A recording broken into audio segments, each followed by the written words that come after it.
달콤한 말씀 행복한 하루 4월 2일 금요일 말씀은 누가복음 23장 26절에서 43절까지입니다. 그들이 예수를 끌고 갈 때에 시몬이라는 구레네 사람이 시골에서 오는 것을 붙들어 그에게 십자가를 지워 예수를 따르게 하더라. 또 백성과 및 그를 위하여 가슴을 치며 슬피 우는 여자의 큰 무리가 따라오는지라. 예수께서 돌이켜 그들을 향하여 이르시되 예루살렘의 딸들아 나를 위하여 울지 말고 너희와 너희 자녀를 위하여 울라. 보라, 날이 이르면 사람이 말하기를 잉태하지 못하는 이와 해산하지 못한 배와 먹이지 못한 젖이 복이 있다 하리라. 그때에 사람이 산들을 대하여 우리 위에 무너지라 하며 작은 산들을 대하여 우리를 덮으라 하리라. 푸른 나무에도 이같이 하거든 마른 나무에는 어떻게 되리요 하시니라. 또 다른 두 행악자도 사형을 받게 되어 예수와 함께 끌려가니라. 해골이라 하는 곳에 이르러 거기서 예수를 십자가에 못 박고 두 행악자도 그렇게 하니 하나는 우편에 하나는 좌편에 있더라. 이에 예수께서 이르시되 아버지 저들을 사하여 주옵소서 자기들이 하는 것을 알지 못함이니이다 하시더라. 그들이 그의 옷을 나눠 제비 뽑을새 백성은 서서 구경하는데 관리들은 비웃어 이르되 저가 남을 구원하였으니 만일 하나님이 택하신 자 그리스도이면 자신도 구원할지어다 하고 군인들도 희롱하면서 나와 신포도주를 주며 이르되 네가 만일 유대인의 왕이면 네가 너를 구원하라 하더라. 그의 위에 이는 유대인의 왕이라 쓴 패가 있더라. 달린 행악자 중 하나는 비방하여 이르되 네가 그리스도가 아니냐 너와 우리를 구원하라 하되 하나는 그 사람을 꾸짖어 이르되 네가 동일한 정죄를 받고서도 하나님을 두려워하지 아니하느냐.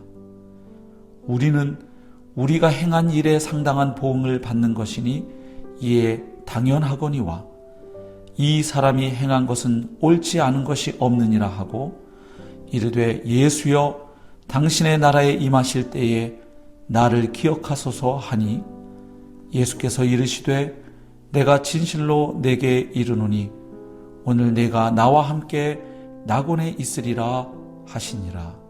아멘. 오늘 본문은 예수님께서 처형을 당하기 위해 해골이라 하는 곳에 끌려가시면서까지도 그리고 십자가 위에 달리셔서까지도 메시아로서 사명을 감당하시는 모습을 소개하고 있습니다. 먼저 26절부터 31절까지 말씀은 예수님께서 이제 십자가 처형을 당하기 위해 끌려가시는 모습 그리고 그 과정에 있었던 일을 소개합니다. 먼저 구레네 시몬이라고 하는 사람이 예수님의 십자가를 지게 된 사연을 소개합니다. 예수님께서는 지금 처형장에 끌려가기 전에 계속되는 재판과 신문으로 그리고 채찍에 맞으심으로 많이 지쳐 있으신 상태였습니다. 그래서 더 이상 십자가를 지고 갈 수 있는 몸 상태가 되지 못하게 되자 로마 군인들이 북아프리카 출신의 구레네 시몬에게 예수님의 십자가를 지게 했던 것이죠. 참 아이러니한 것은 죽음의 자리에 이르기까지 주님을 따르겠다고 맹세하고 장담했던 시몬 베드로 대신에 구레네 시몬이 예수님의 십자가를 지고 걸어가기 때문입니다. 참 제자는 십자가를 지고 예수님처럼 자기 십자가를 지고 주님을 따라가는 사람임을 다시 한번 보게 됩니다.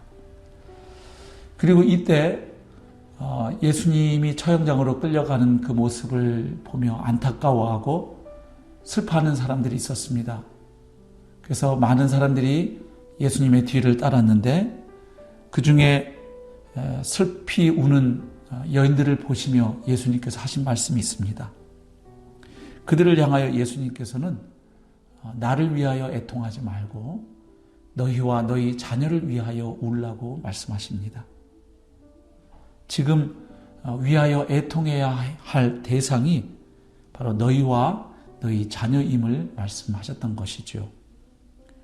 왜냐하면 예수님의 죽음은 결국 부활의 영광으로 끝날 것이지만 예수님을 배척하고 거부했던 예루살렘 성읍은 결국 심판으로 끝날 것이기 때문입니다. 자, 여기에서 우리는 십자가의 의미를 하나 발견하게 됩니다. 십자가는 예수님께 대한 슬픔보다는 우리 자신의 죄악과 악함에 대한 회개를 요구하고 있다는 사실입니다. 또한 예수님의 십자가는 단순히 동정과 연민의 대상이 아니라 참여의 대상임을 알 수 있습니다. 그러니까 예수님의 십자가를 보면서 우리가 예수님께서는 얼마나 아프셨을까 이렇게 불쌍하게 여기고 그분의 고통을 생각하면서 애써 눈물샘을 자극하기보다는 우리 주변에 여전히 고통당하고 있는 사람들을 보면서 그들을 위해 눈물로 기도하는 것이 오히려 주님의 십자가에 더 어울리는 반응임을 보게 됩니다. 특별히 우리 주위에 코로나19 사태가 장기화되면서 여러 가지 이유로 힘겨워하고 어렵게 하루하루 버티고 있는 이웃들이 많습니다. 또 지금 미얀마 땅에서는 군부의 그 만행으로 인하여 하루하루 죽어가는 사람들이 계속 나오고 있습니다. 또 그 일로 카렌 난민을 비롯한 주변의 많은 사람들이 큰 어려움을 겪고 위기 가운데 처해 있습니다. 우리가 이 고난 주간을 보내고 있는데요. 예수님의 십자가를 묵상하면서 주님이 얼마나 아프셨을까 그것을 생각하기보다 우리 주변에 아픔 가운데 있는 분들을 우리가 가슴으로 끌어안고 그들을 위해 눈물로 기도하며 또 우리가 할 수 있는 헌신을 하는 것이 주님이 지신 그 십자가에 어울리는 우리의 길이라고 생각을 합니다. 사실 2000년 전 우리를 위해 십자가를 지셨던 예수님은 지금 십자가에 달려 계시지 않지요. 그분은 사망 권세를 정복하고 부활하셨을 뿐만 아니라 승천하셔서 하나님 보좌 우편에 영광스러운 왕의 모습으로 만물을 다스리는 주님의 모습으로 앉아 계시고 또 온 우주를 다스리고 통치하고 계시기 때문입니다. 그리고 이제 하나님이 정하신 때가 되면 다시 오셔서 영원한 하나님의 나라를 완성할 것이기 때문입니다. 그러므로 이 고난주간에 그저 예수님의 고통에 대하여 감상에 빠지기보다는 그 주님의 고통과 죽으심으로 인하여 구원받은 내가 이제 또다시 주님처럼 우리 이웃들의 고통에 참여하고 그들을 위해 중보하며 또 나의 것을 나누는 그 모습으로 십자가에 참여하는 우리가 될 수 있기를 소망합니다. 두 번째로 32절부터 39절에 보면 십자가 위에 달리신 예수님께서 조롱과 모욕을 당하는 모습을 보게 됩니다. 그런데 예수님은 자신을 향해 조롱하고 모욕하는 그들을 위해서도 기도하십니다. 그들이 자기가 하는 일을 알지 못한다고 그들의 무지를 용서해 달라고 그들을 불쌍히 여겨달라고 아버지 하나님께 기도하십니다. 제자들에게 원수를 사랑하라고 가르치던 주님은 십자가 위에서도 그 말씀을 실천하고 계신 모습을 우리에게 보여줍니다. 그리고 마지막 40절부터 43절에는 예수님 좌우편에 두 행악자도 함께 십자가에 달렸는데 그 중에 한 사람은 예수님을 모욕하고 조롱했지만 그러나 나머지 한 사람은 자신의 죄인됨을 인정하고 또 예수님께서는 죄가 없으신 분임을 고백했습니다. 그리고 그 예수님께 자비와 긍휼을 호소했는데 바로 그 사람을 낙원으로 영접하시는 그 일을 예수님께서 하고 계십니다. 마지막까지 사람을 구원하는 일에 자신을 드리고 계신 우리 주님의 모습을 보게 됩니다.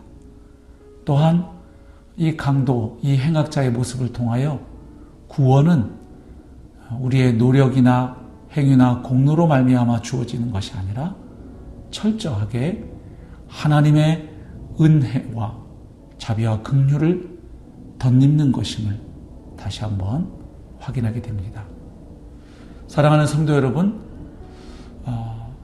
이 고난주간 남아있는 시간 동안도 죄 없으신 주님께서 우리를 위해 이 땅에 오셨고 우리가 받아야 할 그 진노의 심판과 저주를 주님이 받으심으로 우리가 구원받아 하나님의 자녀가 된 이 놀라운 복음의 진리를 다시 한번 깊이 묵상하고 또한 그 복음이 우리에게 요구하는 바, 이제는 우리도 주님처럼 나의 십자가를 지고 주님 가신 그 길을 따라오라고 초청하시는 그 주님의 음성을 들으며 반응하고 결단하는 우리가 될 수 있기를 소망합니다.